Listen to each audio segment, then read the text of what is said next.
आवाज जनता की। बिहार की सियासत में बिहार का बच्चा बच्चा ये जानता है कि नीतीश कुमार राज्यसभा जा रहे हैं और उन्हें यह भी पता है कि नीतीश कुमार कभी भी बिहार के मुख्यमंत्री का पद छोड़ देंगे। लेकिन नीतीश कुमार के नाम के साथ एक और बात जो सबसे ज्यादा जुड़ी रहती है वो है बिहार में शराबबंदी की बात। तो क्या नीतीश कुमार के पद छोड़ने के बाद बिहार में शराबबंदी भी खत्म हो जाएगी? दरअसल एक रिपोर्ट और एक खबर ऐसे ही सामने आ रही है। बिहार की सियासत में इन दिनों नीतीश कुमार के राज्यसभा जाने और मुख्यमंत्री पद से इस्तीफे की खबरों ने बाजार गर्म कर दिया है।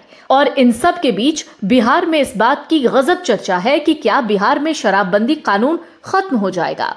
वरिष्ठ पत्रकार दरअसल ये दावा करते हैं और इसी दावे के साथ उन्होंने एक बड़ा खुलासा किया है। कहा है कि बिहार में 31 मार्च के बाद शराबबंदी खत्म हो जाएगी। वरिष्ठ पत्रकार है श्रीकांत प्रत्युष। उनके मुताबिक नीतीश कुमार के एक बेहद करीबी मंत्री ने संकेत दिए हैं कि 31 मार्च के बाद बिहार में शराबबंदी खत्म हो सकती है। ये वही कानून है जिसको लेकर बिहार की महिलाओं में खुशी थी और कहा जाता था जब से ये नियम लागू हुए, यानी बिहार में शराबबंदी का कानून लागू हुआ, तब से बिहार की महिलाएं नीतीश कुमार को और ज्यादा पसंद करती थीं।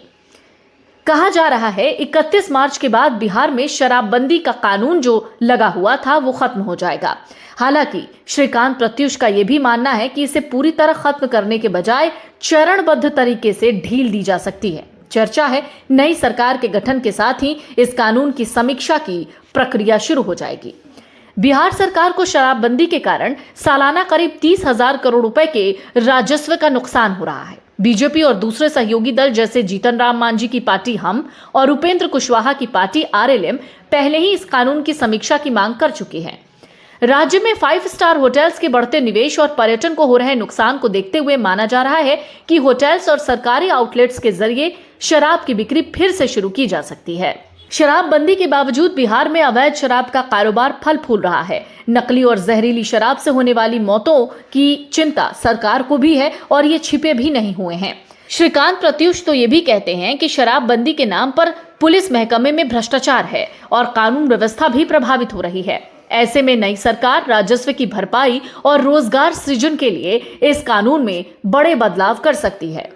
तो देखना दिलचस्प होगा कि वाकई नीतीश कुमार के सीएम पद छोड़ने के बाद और बिहार की राजनीति से केंद्र की राजनीति में शिफ्ट होने के बाद बिहार में शराबबंदी जैसा कानून खत्म हो जाएगा।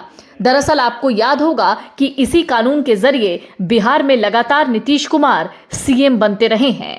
दरअसल आपको पता होगा कि इसी शराबबंदी कानून के जरिए और बिहार में शराबबंदी लागू करने के बाद से नीतीश कुमार लगातार बिहार में मुख्यमंत्री बनते जा रहे हैं और उनकी सफलता का ग्राफ भी इसी वजह से बढ़ा था।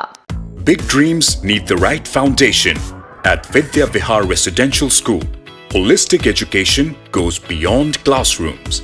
World-class facilities, caring houses, nutritious food, advanced labs, vast playgrounds, and inspiring mentors come together to nurture every child. Here, learning is balanced, values are lived, and every student truly belongs. Vidya Vihar Residential School, where learning transforms futures.